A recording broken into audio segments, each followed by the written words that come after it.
America और Israel की जिद है, ईरान को घुटनों पर लाएंगे। ईरान का संकल्प है कि ट्रंप कुछ भी कर लें, हमें झुका नहीं पाएंगे। इसी जिद में पूरा मिडिल ईस्ट इस वक्त बारूदी तूफान का सामना कर रहा है और आने वाले दिनों में इस जंग का असर पूरी दुनिया पर होगा। इतना ही नहीं, युद्ध में तबाही का दायरा कितना बड़ा हो सकता है, इसका किसी को अंदाजा नहीं।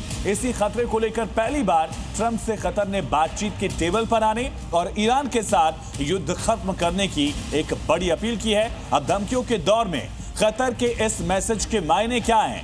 क्या ईरानी हमलों की वजह से खाड़ी देशों में डर का माहौल बन रहा है? क्या वो ट्रंप से दूर जाने की तैयारी कर रहे हैं? देखिए। ट्रंप को कतर की चेतावनी, दुनिया बर्बाद हो जाएगी। 9 दिन से बारूदी तूफान, खाड़ी देश हो गए परेशान। ईरान ने नहीं तोड़ा दम तो क्या हार मानेंगे ट्रंप? तेल अवीव से तेहरान तक मिसाइलें कहर बरपा रही हैं। ऐसे में मिडिल ईस्ट के वो देश जो तेल के दम पर अपनी रईसी के लिए जाने जाते हैं, दुनिया भर से पर्यटकों को आकर्षित करते हैं, उनकी अपनी करीब 10 करोड़ आबादी रात भर जागने को मजबूर है।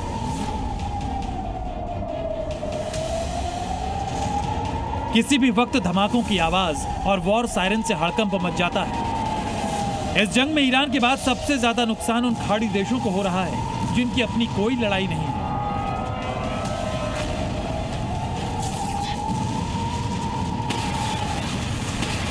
ऐसे में अब अमेरिका और इजराइल के इस ऑपरेशन को लेकर मिडिल ईस्ट से पहली बार आवाज उठने लगी है। दरअसल कतर के अमीर हमद अल थानी ने ट्रंप को फोन कर बड़ी वार्निंग दी है।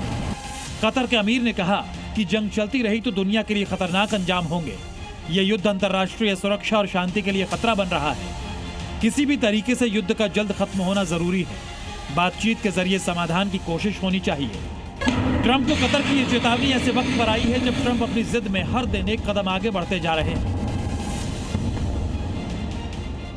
ट्रंप ने तो किसी भी तरह से समझौते की संभावना को खारिज कर दिया। ट्रंप ने अपने एक बयान में साफ कहा कि अब ईरान को बिना शर्त सरेंडर करना होगा। ईरान के नए सुप्रीम लीडर का फैसला मैं करूंगा। ईरान से बातचीत में अब कोई दिलचस्पी नहीं। जरूरत पड़ी तो ईरान में सेना उतारने का भी प्लान है। ट्रंप के ये तेवर और आगे की तैयारी बता रही है कि अमेरिका, इजराइल ईरान को पूरी तरह से नेस्तनाबूद करने पर अड़े हैं और जब तक टारगेट पूरा नहीं होता ट्रंप हार मानने के मूड में नहीं है। लेकिन सवाल यह है कि आखिर कब तक, क्योंकि अब ट्रंप पर कई तरफ से दबाव बन रहा है। ट्रंप और नेतन्याहू ने सोचा था खामेनेई को मारकर 2-4 दिन में ईरान का खेल खत्म हो जाएगा।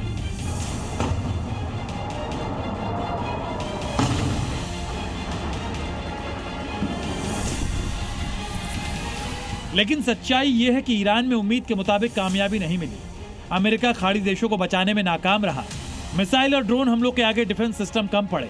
फ्रांस, ब्रिटेन समेत कई यूरोपीय देशों के साथ टकराव बढ़ता ही जा रहा है। और सबसे बड़ी चुनौती यह है कि ईरान मिटने और मिटाने को तैयार है। ईरान ने भी ट्रंप को साफ जवाब दे दिया है कि कुछ भी हो जाए, अमेरिका के आगे नहीं झुकेंगे। महीनों तक जंग लड़ सकते हैं, ट्रंप को कीमत चुकानी होगी। कुल मिलाकर बारूदी विध्वंस में एक तरफ ट्रंप और नेतन्याहू का अपना मिशन है, तो दूसरी तरफ ईरान इसे अपने आत्मसम्मान और अस्तित्व की जंग बता रहा है। लेकिन दोनों के बीच पिस रहा है मिडिल ईस्ट, जहां लोगों की नींद हराम हो गई है। और इन्हीं धमकियों को देखकर कतर के अमीर ने ट्रंप को साफ शब्दों में आगाह कर दिया कि अगर युद्ध नहीं रोका गया तो पूरी दुनिया के लिए बहुत गंभीर परिणाम होंगे। कतर की इस वार्निंग को ट्रंप भी हल्के में नहीं लेंगे, क्योंकि कतर के साथ कई दूसरे खाड़ी देश भी बातचीत से समाधान चाहते हैं। कतर पहले भी ईरान और अमेरिका के बीच मध्यस्थ रह चुका है। कतर में अमेरिकी सेना का मिडिल ईस्ट का सबसे बड़ा ठिकाना। इसके अलावा कतर लंबे वक्त से अमेरिका का बड़ा निवेशक भी है। कतर के अमीर हमद अल थानी और ट्रंप के बीच लंबे वक्त से करीबी रिश्ते रहे हैं।